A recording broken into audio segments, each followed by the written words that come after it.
Oke, selamat siang. Kita bertemu lagi ya di pelajaran biologi. Nah, sekarang kita akan membahas, melanjutkan ya, masih ke sistem gerak. Kemarin kita sudah membahas mengenai sistem rangka. Nah, untuk kali ini kita akan membahas mengenai sistem, yaitu alat gerak yang satu lagi ya, kan ada terbagi dua. Masih ingat ada sistem gerak itu terbagi dua, ada sistem rangka yang merupakan alat gerak pasif, sedangkan sistem satu lagi adalah sistem otot, yaitu yang disebut sebagai alat gerak aktif. Kenapa dia disebut alat gerak aktif? Karena otot itu memiliki kemampuan untuk berkontraksi. Kontraksi itu bergerak sendiri gitu ya, karena dia memiliki energi untuk melakukan pergerakan sendiri.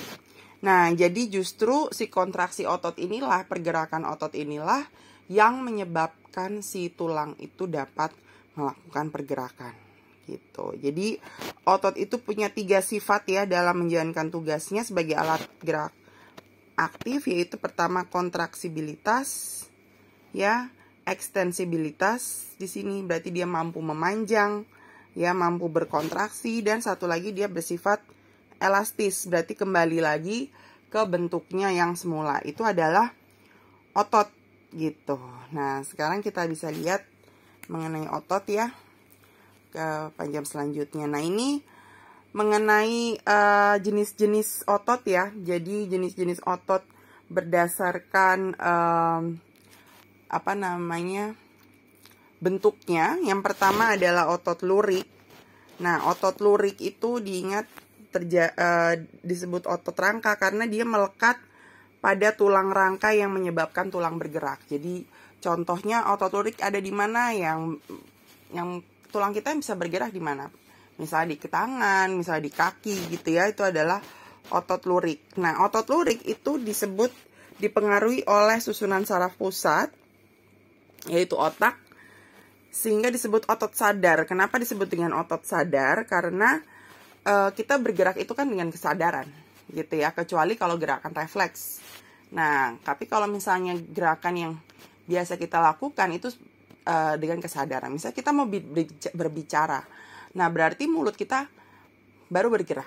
Tapi kalau kita mau diam ya nggak bergerak. Nah, itu adalah yang dimaksud dengan sadar atau tidak sadarnya. Nah, nanti kita bisa lihat di sini seperti apakah otot lurik ya.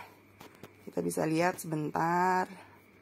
Nah, jadi seperti ini ya otot lurik. Nah, ini adalah mekanisme pergerakan otot lurik. Kalian bisa baca di situ. Nah, sedangkan yang kedua jenis ototnya adalah otot polos. Kalau otot polos bentuknya memanjang dan dia ada inti ya.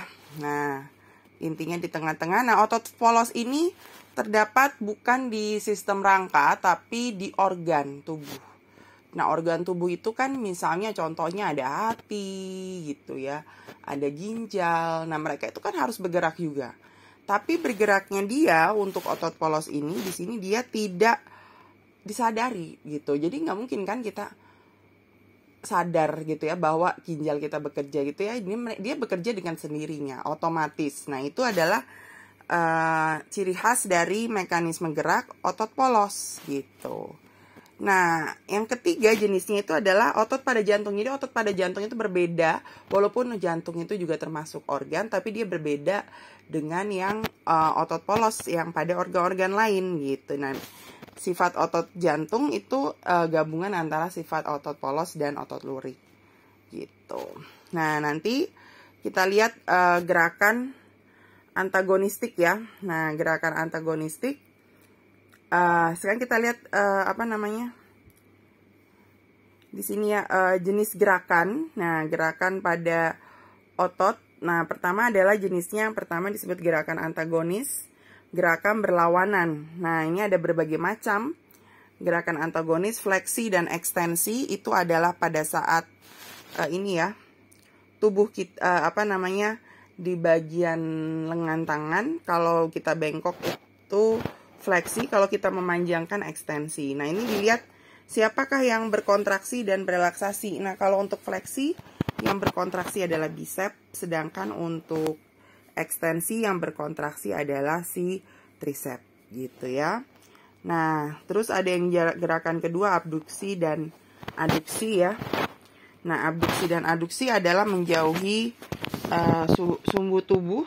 Misalnya kalau merentangkan tangan itu abduksi, sedangkan kalau kita sikap sempurna misalnya saat upacara itu adalah aduksi, mendekat gitu. Nah, terus ada pronasi dan supinasi. Pronasi memutar telapak tangan, sedangkan supinasi menengadah. Ada depresi dan elevasi menurunkan anggota tubuh, elevasi mengangkat anggota tubuh.